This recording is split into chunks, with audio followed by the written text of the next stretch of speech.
రిషి రాఘవయ్య బయటకెళ్ళాక హర్షి అస్సలు ఈయన చెప్పపెట్టకుండా ఇక్కడికి ఎందుకు వచ్చాడే అన్నాడు ఆకాష్ ఆలోచిస్తున్నట్టుగా ఎక్స్ప్రెషన్ పెట్టి.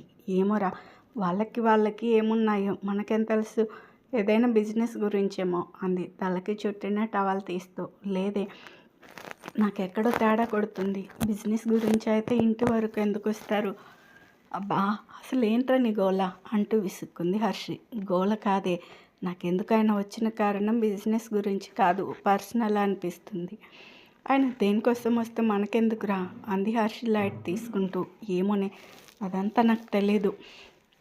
ఒక అనుమానం నా మైండ్లోకి వచ్చింది, అంటే అది ఫస్ట్ క్లియర్ అయిపోవాలి. సో వాళ్ళు ఏం మాట్లాడుకుంటున్నారో తెలిసే వరకు నాకు నిద్ర పట్టదు అన్నాడు ఆకాష్. నువ్వు మారవురా అంటూ ఆకాష్ చేపట్టుకొని తీసుకెళ్ళింది హర్షి. గార్డెన్లో వారికి కనపడకుండా గోడ చాటున దాక్కుని రిషి రాఘవయ్య సంభాషణ వినడానికి ట్రై చేస్తున్నారు హర్షి ఆకాష్లు. అవును రిషి, చారు మనసులో ఉంది నువ్వే, తను పెళ్లి చేసుకోవాల్సింది నువ్వే అన్నాడు రాఘవయ్య. ఆ మాటకి రిషితో పాటు చాటుగా వింటున్న ఆకాష్ హర్షిలు కూడా షాక్ అయ్యారు. కొంతసేపటికి రిషి తేరుకొని, ఏం మాట్లాడుతున్నారు అంకుల్?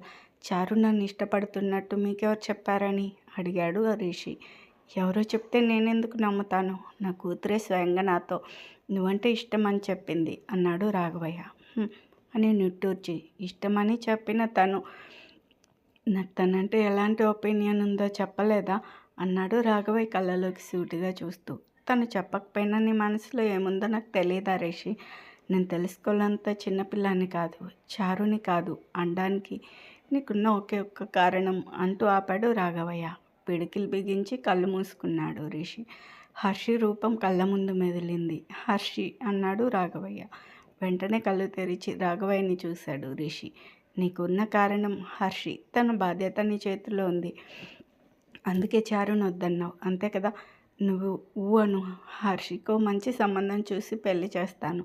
చారుతో నీ పెళ్ళి అంగరంగ వైభవంగా చేస్తాను.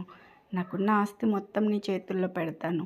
నువ్వు ఇంకా నీ ఎదుగుదల కోసం కష్టపడాల్సిన అవసరం లేదు.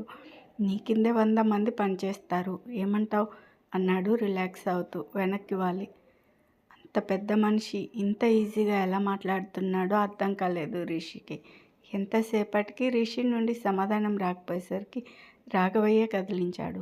బాగా ఆలోచించి చెప్పు రిషి, నువ్వు హర్షి కోసం నిలబడితే నువ్వు ఒక్కడివే ఉంటావు ఒంటరిగా. అదే చారుని పెళ్లి చేసుకుంటే చారుతో పాటు నేను, నా ఆస్తి కూడా నీకు కొండంత భరోసాని ఇస్తాయి అన్నాడు.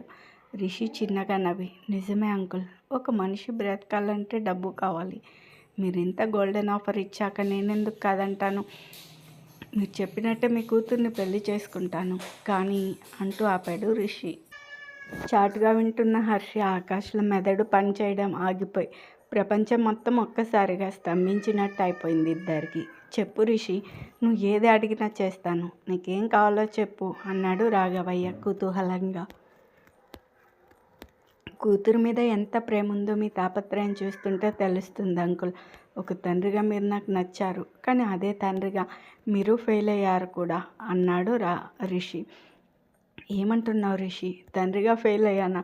నా కూతురికి తను కోరుకున్న వాడితో పెళ్లి చేయాలనుకోవడం తప్ప అది ఫెయిల్ అయినట్ట అని అడిగాడు రాఘవయ్య చిన్నగా నవ్వి. కోరుకున్న వాడితో పెళ్లి చేయడం తప్పు కాదు అంకుల్, కానీ ఆ వ్యక్తి మనసులో మీ కూతురికి స్థానం ఉందో లేదో తెలుసుకోకుండా బలవంతంగా చేయాలనుకోవడం తప్పే కదా అన్నాడు రిషి. రాఘవయ్య ఆలోచనలో పడ్డాడు. అతన్ని అలా చూసి కన్ఫ్యూజ్ అవుతున్నారా? నేను మీకు క్లారిటీ ఇస్తాను ఉండండి అంటూ, మీరు అన్నట్టు చారు మనసులో ఉంది నేనే అని చారుని మన ఇద్దరి ముందు చెప్తే ఖచ్చితంగా నేను తన్ని పెళ్లి చేసుకుంటాను, ఖచ్చితంగా చెప్తుంది అన్నాడు రాఘవయ్య కాన్ఫిడెంట్గా. నేను చెప్పడం ఇంకా పూర్తి కాలేదు. తన మనసులో నేను కాకుండా ఇంకెవరున్నా వారితో తను పెళ్లి చేస్తానని ముందు నాకు మాట ఇవ్వండి అన్నాడు రిషి. అతని కళ్ళలో కాన్ఫిడెన్స్ చూసిన రాఘవయ్య ఆలోచనలో పడ్డాడు. కారణం లేకుండా రిషి అలా మాట్లాడాడు అంటే నేనే తొందరపడ్డానా? మరి చారు ఎందుకు అలా చెప్పుంటుంది అనుకుంటూ ఉండగానే చారు వచ్చింది అక్కడికి. డాడ్ అంటూ వెళ్ళి రాఘవయ్య ముందు కూర్చుని చేయి పట్టుకుంది. కూతురు చెంపనిమిరి ఎలా ఉన్నావు అంటూ అడిగాడు రాఘవయ్య. చూస్తున్నారుగా, చాలా హ్యాపీగా ఉన్నాను అంది నవ్వుతూ. నీ సంతోషంగా ఉండడమే నాకు కావాలి అన్నాడు రాఘవయ్య. మీ డాడ్ నీకోసం ఒక పెళ్లి సంబంధం తెచ్చారు చారు అన్నాడు రిషి డైరెక్ట్గా పాయింట్కి వస్తూ. అప్పటి వరకు ఉన్న నవ్వు మొహం మాయమై షాక్ అయి రిషిని చూస్తుంది చారు. ఎందుకంత షాక్ అవుతావు? అమ్మాయి అన్నాక పెళ్ళి చేయాలి కదా అన్నాడు రిషి సీరియస్ టోన్లో. రాఘవయ్య వైపు తిరిగి నాకు ఇప్పుడే పెళ్ళొద్దు డాడ్ అంది బతిమాలుతూ. అలా అంటే ఎలా? అన్నీ మాట్లాడేసుకున్నారు. ఇప్పుడు నువ్వు కాదంటే అంకుల్ పరువు పోతుంది. ప్రెస్టేజ్ ఇష్యూ, నువ్వు ఒప్పుకోవాల్సిందే అన్నాడు రిషి. రిషి నువ్వు నన్ను ఏడిపించకు ప్లీజ్ డాడ్, ఇదంతా అబద్ధం కదా. రిషి నన్ను కావాలని ఏడిపిస్తున్నాడు చూడండి అంది రాఘవయ్య భుజం మీద తలవాల్చి రిషినే చూస్తూ. తను చెప్పింది నిజమే తల్లి అన్నాడు రాఘవయ్య తల దించుకొని. అంటే మీరు కూడా నాకు చెప్పకుండా అంది చారు పైకి లేచి. అవును అన్నట్టుగా తల ఊపి నాకు బిజినెస్ వర్క్స్ ఎక్కువ అవుతున్నాయి. వ్యాపారంతో పాటు నిన్ను చూసుకోవడం కష్టమవుతుంది. వయసు వచ్చిన ఆడపిల్లని ఒంటరిగా వదలడం కంటే పెళ్లి చేసి అత్తారింటికి పంపడం నయం కదా తల్లి. అందుకే నిన్ను ఒక అయ్య చేతిలో పెట్టి అంటూ గొంతులో నుండి మాటలు రాక మౌనంగా నిలబడ్డాడు రాఘవయ్య. అంటే నేను మీ బిజినెస్కి అడ్డుగా ఉన్నానని నన్ను వదిలించుకోవాలనుకుంటున్నారా డాడ్? కూతురు కంటే మీకు డబ్బే ముఖ్యమా అని అడిగింది చారు ఏడుస్తూ. ఆ మాటకి రాఘవయ్య గుండె బరువెక్కింది. సమాధానం చెప్పలేక మౌనంగా ఉండిపోయాడు. విషయం ఎక్కడికో వెళ్తుందని అర్థమై. ఇంతకీ మీ నాన్న చూసిన అబ్బాయి ఎవరో తెలుసా అని అడిగాడు రిషి. తెలియదు అన్నట్టు తలూపింది చారు. చెప్పండి అంకుల్, మీరు సెలెక్ట్ చేసిన అబ్బాయిని చూసైనా పెళ్లి చేసుకోవడానికి ఎగిరి గంతేసి మరి ఒప్పుకుంటుందేమో అన్నాడు రిషి రాఘవయ్యని చూస్తూ. అతను వెటకారం అర్థమవుతున్నా ఏమీ చేయలేక. అసలు చారు మనసులో ఉందెవరో తెలుసుకోవడానికి తను చూసిన అబ్బాయి రిషిని అని వేలు పెట్టి చూపించాడు రాఘవయ్య. రిషి ఫేస్ కోపంతో ఎర్రబడింది. కానీ రాఘవయ్య మీద ఉన్న గౌరవం తనని ఎలాంటి రియాక్షన్ ఇవ్వకుండా ఆపేలా చేస్తుంది. డాడ్ అని అరిచినట్టే రాఘవయ్యని చూసింది చారు. నువ్వే చెప్పావు కదా తల్లి, రిషిని ప్రేమించానని. తననే నీకు ఇద్దామనుకున్నాను. రిషితో కూడా మాట్లాడాను. తను కూడా నేను పెళ్లి చేసుకోవడానికి రెడీగా ఉన్నాడు అన్నాడు రాఘవయ్య. అవును చారు, నాకు ఈ లైఫ్ మీ నాన్నే ఇచ్చారు. నువ్వు నన్ను ఇప్పటికీ ప్రేమిస్తున్నాను, పెళ్లి చేసుకోవాలనుకుంటున్నాను అని ఒక్క మాట చెప్పు. ఇప్పటికిప్పుడే నేను నిన్ను పెళ్లి చేసుకుంటాను అన్నాడు రిషి. రిషి మీద నీకున్నది అభిమానం చారు, ప్రేమ కాదు అన్న ఆకాష్ మాటలు గుర్తొచ్చాయి. చెప్పమ్మా, నీ మనసులో ఉంది రిషినే కదా. నువ్వు ఎవరి గురించో ఆలోచించి నీకు నువ్వు సర్ది చెప్పుకొని కాంప్రమైజ్ అవ్వకు. చెప్పు తల్లి అన్నాడు రాఘవయ్య ఆశగా. నాన్న, నేను ఒకరిని ప్రేమించాను అన్నమాట నిజమే, కానీ అది రిషి కాదు అంది చారు రాఘవయ్య చేతులు పట్టుకొని. వాట్? మరి ఆ రోజు రిషిని ప్రేమని కాదన్నాడని అంతలా ఏడ్చావు. రిషిని లైఫ్లో లేకపోతే అది నీకు లోటే అన్నావు అని అడిగాడు రాఘవయ్య. ఒకప్పుడు నేను తన్ని ఇష్టపడుతున్నాను అని భ్రమలో తనకి నా మనసులో మాట చెప్పాను. దానికి తను నో చెప్పాడు. అక్కడితో నా ప్రేమకి ఫుల్ స్టాప్ పడిపోయింది. కేవలం తన మీద నాకున్న అభిమానాన్ని ప్రేమ అనుకొని నేనే భ్రమపడ్డాను. తప్పుగా అనుకున్నాను, నాదే తప్పు.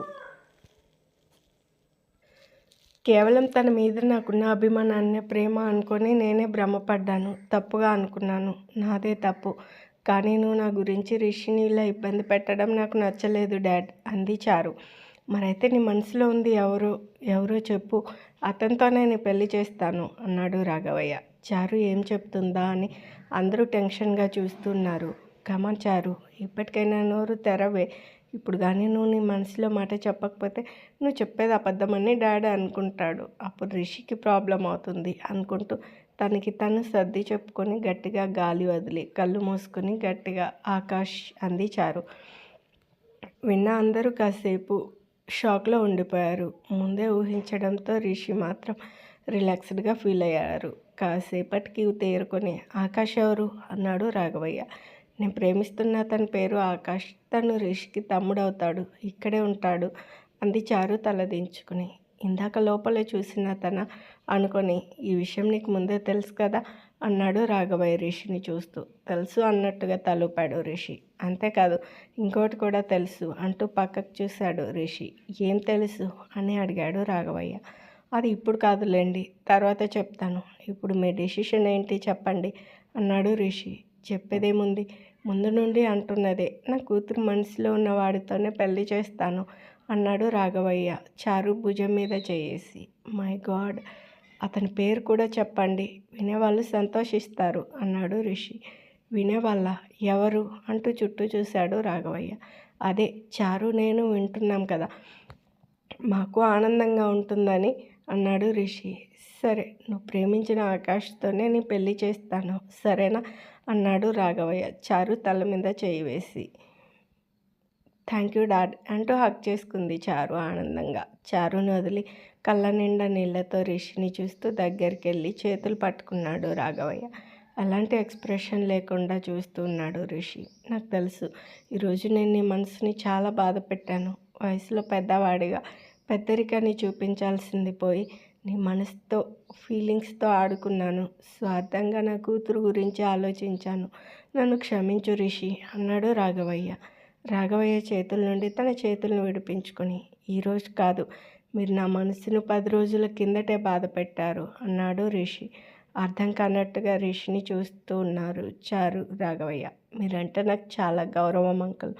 అమ్మ నాన్న పోయాక అయిన వాళ్ళు ఉండి కూడా అనాథలుగా మిగిలిపోయిన మమ్మల్ని మీరు చేరదీశారు, చదివించారు, నేను నా కాళ్ళ మీద నిలబడేలా చేశారు. ఇంత చేసిన మీకు నేనేం చేసినా తక్కువే, కానీ ఒకే ఒక్క విషయంలో మీరు నన్ను చాలా బాధ పెట్టారు అన్నాడు రిషి.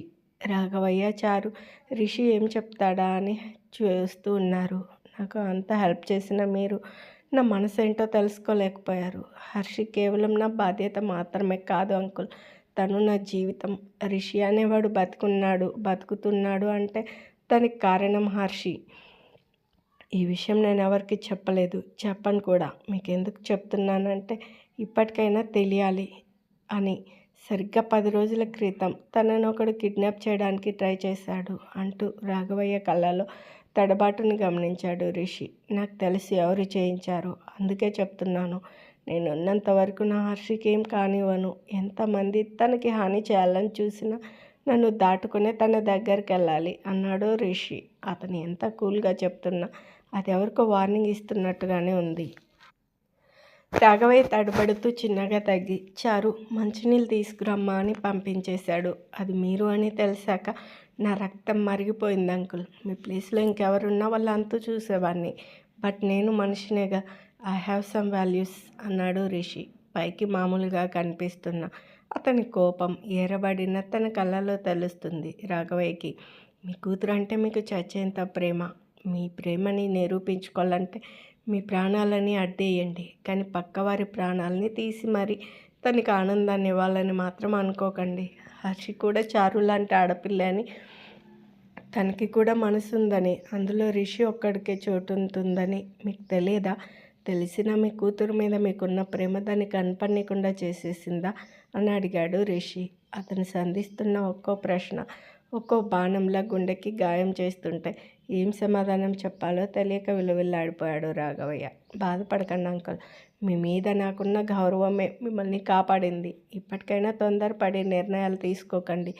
ఆకాష్ గురించి మీరు పూర్తిగా విచారించి చారుకి తగిన అబ్బాయిని మీకు మనస్ఫూర్తిగా అనిపిస్తేనే వాళ్ళిద్దరు పెళ్లి చేయండి అన్నాడు రిషి. రాఘవయ్య రిషిని హక్ చేసుకుని, ఇంతలా మెచ్యూర్డ్గా ఆలోచించే నిన్ను అల్లుడిగా పొందలేకపోవడం నా దురదృష్టం. భూతద్దమే సెతికిన నీలో నాకు చిన్న తప్పు కూడా కనిపించదు రిషి. సారీ అనే పదం చాలా చిన్నది, అయినా అడుగుతున్నాను, నన్ను క్షమించు రిషి అన్నాడు రాఘవయ్య. నేను మీతో సారీ చెప్పించుకోవాలని ఇదంతా చెప్పలేదు అంకుల్. చిన్నప్పటి నుండి చూస్తూ ఉన్నా హర్షి అంటే నాకేంటో మీరు తెలుసుకోలేకపోయారు అనే బాధ, అంతే. బహుశా తన మీద నాకున్న ప్రేమని నేనే బయటకు చూపించాల్సిందేమో. తన సేఫ్టీ గురించి ఆలోచించి అప్పుడు నేనే దూరంగా ఉన్నాను. బట్ ఇప్పుడు చెప్తున్నాను వినండి, హర్షి నా ప్రాణం. తను లేకపోతే ఈ రిషి లేడు అన్నాడు రిషి. ఇంత ప్రేమని ఇన్ని రోజులు ఎలా దాచుకున్నావు రిషి అంటూ భుజం తట్టాడు రాఘవయ్య. చెప్పాను కదా అంకుల్, నాకు తన క్షేమం ముఖ్యమని అన్నాడు రిషి. ఇంత ప్రేమని ఇలా ఇన్ని రోజులు ఎలా దాచుకున్నావయ్యా అన్నాడు రాఘవయ్య చెప్పాను కదా అంకుల్, నాకు తన క్షేమం ముఖ్యమని అన్నాడు రిషి. వాళ్ళు మాట్లాడుకుంటుండగా చారు అక్కడికి వచ్చింది. మంచినీళ్ళు రాఘవయ్య చేతికిచ్చి, లోపల హర్షి, ఆకాష్ లేరేంటి అని అడుగుతుంది చారు. వాళ్ళెక్కడికి వెళ్తారు, ఇంట్లోనే ఎక్కడ ఉండుంటారు అన్నాడు రిషి. మీ ఆకాష్ ఎక్కడ, నా అల్లుడిని నాకు పరిచయం చేయవా అని అడిగాడు రాఘవయ్య చారుని చూస్తూ. చారు సిగ్గుపడుతూ, నేను ఇంకా తనకి నా మనసులో మాట చెప్పలేదు డాడ్, చెప్పాక మీ దగ్గరికి తీసుకొస్తాను అంది చారు. అవునా, సరే అయితే అంటూ వాచ్లో టైం చూసుకుంటూ, నేను ఇక బయలుదేరుతాను అన్నాడు రాఘవయ్య. కనీసం కాఫీ అయినా తాగా వెళ్ళండి అని రిషి అనడంతో లోపలికి వచ్చాడు రాఘవయ్య చుట్టూ చూస్తూ. హర్షి ఎక్కడా అని అడగడంతో పైన రూమ్లో ఉండుంటుంది, నేను వెళ్ళి పిలుస్తాను అంటూ రిషి తన రూమ్కి వచ్చాడు. రూమ్ అంతా చూసినా ఎక్కడ కనిపించకపోవడంతో బయటికి వెళ్ళేవాడల్లా ఆగి బాల్కనీ వైపు చూశాడు రిషి. అక్కడున్న చైర్లో కూర్చుని ఏదో విషయం సీరియస్గా ఆలోచిస్తూ కనిపించింది హర్షి. ఇక్కడేం చేస్తున్నావే అని అడిగాడు రిషి వెనక నుండి. ఆలోచిస్తున్నాను అంది తల తిప్పకుండానే. దేని గురించి అన్నాడు హర్షి దగ్గరికి వచ్చి. నేను ఇంకెవరి గురించి ఆలోచిస్తాను, ఈ భూమి మీద నాకంటూ ఉంది నువ్వు ఒక్కడవే కదా అంది హర్షి. నా గురించా, ఏంటో అది అన్నాడు. ఆలోచిస్తున్నాను అన్నాను కానీ నీకు చెప్తానని చెప్పానా, నాకేవో ఉంటాయి అంది హర్షి. నా గురించి ఆలోచిస్తూ నాకు చెప్పని విషయాలు ఏముంటాయి నీకు అన్నాడు రిషి చేతులు కట్టుకొని సీరియస్గా చూస్తూ. నీకున్నాయి కదా సీక్రెట్స్, అలాగే నాకు కూడా ఉంటాయి, నువ్వేమైనా చెప్తున్నావా, నేనెందుకు చెప్పాలి, చెప్పను అంటూ కోపంగా చెప్పి లేచి అక్కడి నుండి వెళ్ళిపోబోయింది. వెళ్తున్న హర్షి చేపట్టుకుని ఆపి, ఏంటే కొత్తగా మాట్లాడుతున్నావు అని అడిగాడు. కొత్త విషయాలు తెలిసినప్పుడు కొత్తగానే మాట్లాడతారు అంటూ రిషిని సీరియస్గా చూసి చేయి విడిపించుకుని బయటకు వెళ్ళిపోయింది హర్షి. చిరాగ్గా స్టెప్స్ దిగుతూ వస్తున్న హర్షిని చూసి, నువ్వు పైనే ఉన్నావా అంది చారు. పైనుండక ఇంకెక్కడ ఉంటాను అని మనసులో అనుకుని వచ్చి రాని నవ్వొక్కటి విసిరింది హర్షి. ఆకాష్ ఎక్కడ కనిపించట్లేదు, తనని డాడ్ కలవాలనుకుంటున్నారు అంది చారు. నువ్వు ఇచ్చిన షాక్కి వాడు కోమాలోకి పోయాడు, ఎప్పటికి బయటకు వస్తాడో ఏంటో అనుకొని వాడికి కాస్త తలనొప్పిగా ఉందని పడుకున్నాడు, ఎవరిని డిస్టర్బ్ చేయొద్దన్నాడు అంది హర్షి. అవునా, నేను వెళ్ళి చూసేస్తాను అంది చారు. వాడు ట్యాబ్లెట్ వేసుకున్నాడు, ఈ పాటికి సగం నిద్రలో ఉండుంటాడు, వెళ్ళి లేపడం అవసరమా అంటుంది హర్షి. ఆ మాటకి ఆగిపోయి, డాడ్ మీకోసం కాఫీ తీసుకొస్తాను అని కిచెన్లోకి వెళ్ళింది చారు. అక్కడ తనకు ఉండబుద్ధి కాక వెళ్ళిపోదామని, గెస్ట్ని వదిలి వెళ్ళడం కరెక్టే కాదని రాఘవయ్య ఎదురుగా కూర్చొని టీవీ ఆన్ చేసింది హర్షి. ఏమైంది దీనికి ఇంత కోపంగా ఉంది అనుకుంటూ కిందకు వచ్చిన రిషి రాఘవయ్య పక్కన కూర్చుని అతనితో మాట్లాడుతూనే హర్షిని చూస్తూ ఉంటాడు. కాసేపు ఎలాగోలా మేనేజ్ చేసిన రిషి చూపులో తాకిడి తట్టుకోలేక వెళ్ళిపోదామనుకొని పైకి లేచింది. కదిలితే చంపేస్తాను అన్నట్టుగా రిషి సైగ చేయడంతో ఎటు కదలలేక అలాగే అన్నట్టు తలూపి సైలెంట్గా కూర్చుంది హర్షి. తన మీద కోపాన్ని ఇండైరెక్ట్గా నొసలు చిట్లించి మరీ చూస్తున్న హర్షి కళ్ళనే రెప్ప వేయడం మర్చిపోయి చూస్తున్నాడు రిషి మాట్లాడడం సడన్గా ఆపేయడంతో రిషి అంటూ పక్కకు చూసిన రాఘవయ్య ఇద్దరిని చూసి ముసిముసిగా నవ్వుకుంటూ గట్టిగా గొంతు సవరించుకున్నాడు. అప్పుడు ఈ లోకంలోకి వచ్చి పక్కనున్న రాఘవయ్యని చూసి తడబడ్డారు రిషి. చూస్తుంటే నా కూతురు పెళ్లి కన్నా ముందు మీ ఇద్దరు పెళ్లి చేయాలనుకుంటా అన్నాడు రాఘవయ్య రిషిని ఆట పట్టిస్తూ. చిన్నగా నవ్వుతూ హర్షి వైపు చూశాడు రిషి. హర్షి మాత్రం కోపంగా తినేసేలా చూస్తుంది. నీ అంకుల్ని వెళ్ళనివ్వండి, పని చెప్తాను అంటూ సైగ చేశాడు మూతి బిగించి. ఎవరు మాట్లాడరేంటి, చెప్పండి, చేసేయమంటారా అని అడిగాడు రాఘవయ్య ఇద్దరిని మార్చి మార్చి చూస్తూ. సోఫాలో ఇబ్బందిగా కదులుతూ సిగ్గుకి సింబల్గా మెడ మీద చేయి పెట్టి తలదించుకుని చిన్నగా నవ్వాడు రిషిని మొదటిసారి అలా సిగ్గుపడ్డం చూసిన హర్షి నోరెళ్ళబెట్టి చూస్తుంది. అబ్బో, బాస్కి అప్పుడే పెళ్ళికలు వచ్చేసినట్టుంది అంది చారు కాఫీ కప్ తీసుకొస్తూ. హర్షి స్టడీస్ కంప్లీట్ అయ్యే వరకు అంటూ ఆపేశాడు రిషి. అసలు నేను చదువుతా అన్నానా, బలవంతంగా చదివిస్తూ మళ్ళీ నా చదువు అయిపోయాక పెళ్ళి అని కవరింగ్ ఒకటి, ఎంత తిప్పుకుంటూ చెప్తున్నాడో అనుకుంది హర్షి మనసులో. ఏ విషయంలో అయినా రిషికి ఒక క్లారిటీ ఉంటుందని తెలిసింది రాఘవయ్య. సరే నీ ఇష్టం అన్నాడు. తర్వాత బిజినెస్కి సంబంధించిన విషయాలు కాసేపు మాట్లాడుకొని నువ్వెప్పుడు రావాలనుకుంటే అప్పుడే రా, అలా అని ఇక్కడే ఉండిపోదామని కాదు. ఆడపిల్లని పద్ధతి ప్రకారం అత్తింటికి పంపాలి కదా అన్నాడు రాఘవయ్య చారుతో. నేను ఆకాష్తో మాట్లాడిన వెంటనే వచ్చేస్తాను అంది చారు రాఘవయ్యని హక్ చేసుకుని. నిన్ను చూడకుండా నీ డాడీ ఎక్కువ రోజులు ఉండలేడు, ఇది మాత్రం గుర్తుపెట్టుకోమ్మా అన్నాడు రాఘవయ్య చారుని ఆట పట్టిస్తూ. డాడ్ అని చిరుకోపంగా అంటూ రాఘవయ్యని చుట్టేసింది చారు. ఇద్దరి ప్రేమని మురిపెంగా చూస్తూ ఉంది హర్షి. చిన్నప్పుడు నేను కూడా నాన్న దగ్గర ఇలాగే గారాలిపోయేదాన్ని. మిస్ యూ నాన్న అని మనసులో అనుకొని వస్తున్న కన్నీటిని ఆపుకుంటూ అక్కడ ఉండలేక తన రూమ్కి వెళ్ళిపోయింది. హర్షి వెళ్ళడం గమనిస్తూనే రాఘవయ్య వెళ్ళే వరకు ఉండి తన్ని కారు వరకు పంపించి కార్ గేటు దాటి వెళ్ళగానే పరుగులాంటి నడకతో హర్షి దగ్గరికి వచ్చాడు రిషి. దిగులుగా కూర్చుని ఉన్న హర్షి దగ్గరికి వెళ్ళి తన ఎదురుగా కూర్చున్నాడు. ఏమైంది నీకు, పిచ్చెక్కిందా అన్నాడు రిషి. ఏం మాట్లాడకుండా సైలెంట్గా కూర్చుంది హర్షి. నువ్వు ఇలా సైలెంట్గా ఉంటే నాకు నచ్చదమ్మో. ఏం జరిగిందో, నువ్వెందుకు ఇలా ఉన్నావో చెప్పు అన్నాడు రిషి వాయిస్లో బేస్ పెంచి. వచ్చేసిందా? నేను మాట్లాడినా మాట్లాడకపోయినా నీకు నచ్చినట్టు లేకపోయినా కోపం వచ్చేస్తుంది కదా. అసలు ఏమైంది అని అడుగుతుంటే చెప్పవేంటి?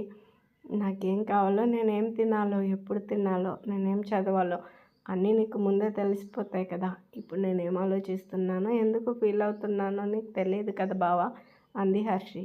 ఏంటి వెటకారమా? బతిమాలుతుంటే అలసైపోతున్నానా అన్నాడు చేయి గట్టిగా పట్టుకుని. చెప్పాను కదా, నేనేం మాట్లాడినా నీకు కోపం వస్తుంది, అందుకే నన్ను మాట్లాడమని అడక్కు అంది హర్షి. అసలు ఏం విని అపార్థం చేసుకుంటున్నావు నన్ను?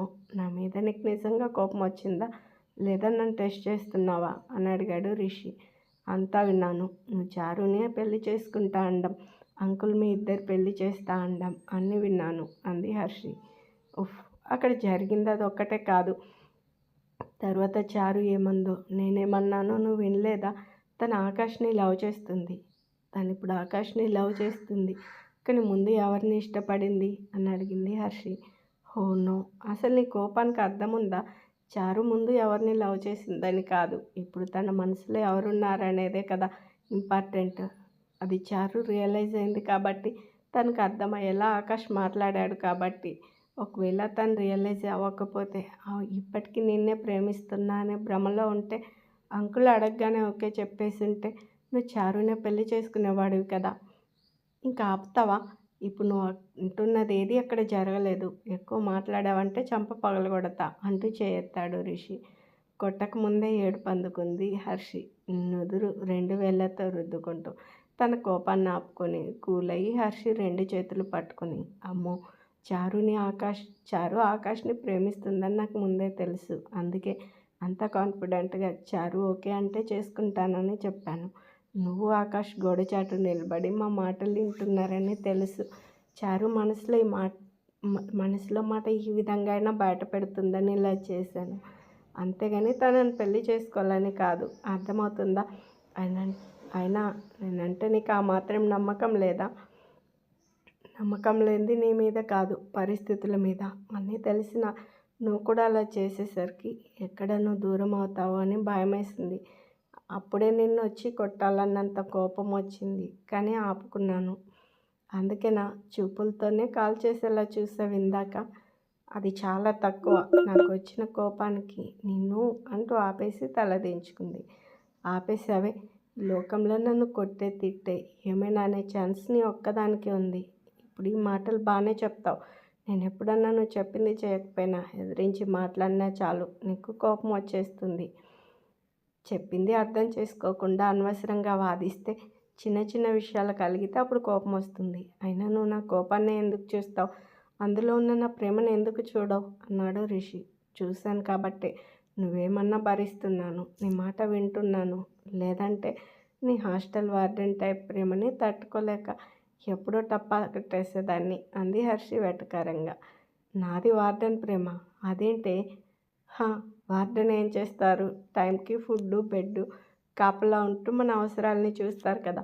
నువ్వు కూడా ఇంతే కదా. నాకేం కావాలో అన్నీ నువ్వే చూస్తావు, బాధ్యత అంటావు అంది హర్షి. నీకు మాటలు బాగా పెరిగాయి అంటే హర్షిని ముందుకు లాగి బుగ్గ మీద ముద్దు పెట్టి, ఇది కూడా వార్డెన్ ప్రేమలా అనిపిస్తుందా? ఏ వార్డెనీలో అడగకుండా ముద్దు పెడతాడే అన్నాడు రిషి బుగ్గ మీద చేపెట్టుకుని. నీతో మాట్లాడడం చాలా కష్టం బావా అంది హర్షి. నువ్వు ఇంకా చిన్న పిల్లలానే చేస్తున్నావాము. నేను ఇలా చూస్తూ నేనెలా నిన్ను పెళ్లి చేసుకుని పిల్లల్ని కనాలి అన్నాడు రిషి. మన ఇద్దరికి పెళ్ళి అయిపోయింది కదా బావా, మళ్ళీ పెళ్ళి ఏంటి అంది హర్షి. అది నీకు నాకు మాత్రమే తెలుసు, అందరికీ తెలియదు. తెలియాలంటే మనం మళ్ళీ పెళ్ళి చేసుకోవాలి అన్నాడు రిషి. మనకెవరూ లేదు కదా బావా, మరి మన పెళ్ళి ఎవరు చేస్తారు అంది రిషి భుజం మీద తలవాల్చి. నీకు నేను, నాకు నువ్వు, పెళ్లి చేసుకోవడానికి మన ఇద్దరం చాలేమో అన్నాడు రిషి. మనల్ని మనస్ఫూర్తిగా ఆశీర్వదించే వాళ్ళు కూడా లేరు. మనమేం పాపం చేశామని మనకే ఎందుకు ఇలా జరిగింది బావా అంది హర్షి ఏడుస్తూ.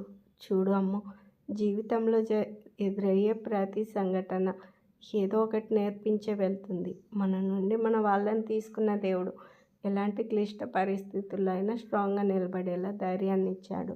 వాళ్ళు లేకపోవడం మనకి లోటే. అదే ఆలోచిస్తూ మనకున్న జీవితాన్ని అక్కడే ఆపేయలేం కదా. ఇప్పుడు మన చుట్టూ ఎవరు లేరని అస్సలు బాధపడకు. నీకు నేనున్నాను, నాకు నువ్వు ఉన్నావు. లేదని బాధపడ్డం కంటే ఉన్నదాంతో తృప్తి పడ్డం మేలు కదా అన్నాడు రిషి. నువ్వు ఇంత స్ట్రాంగ్ మెచ్యూర్డ్ ఎలా అయ్యావు బావా? నేనెందుకు నీలా ఆలోచించలేను? నేను నీ మర్దల్నే కదా, నీ జీన్స్ కొంచెమైనా రావాలి కదా అంది హర్షి తన బుంగమూతి మీద ముద్దు పెట్టుకుని.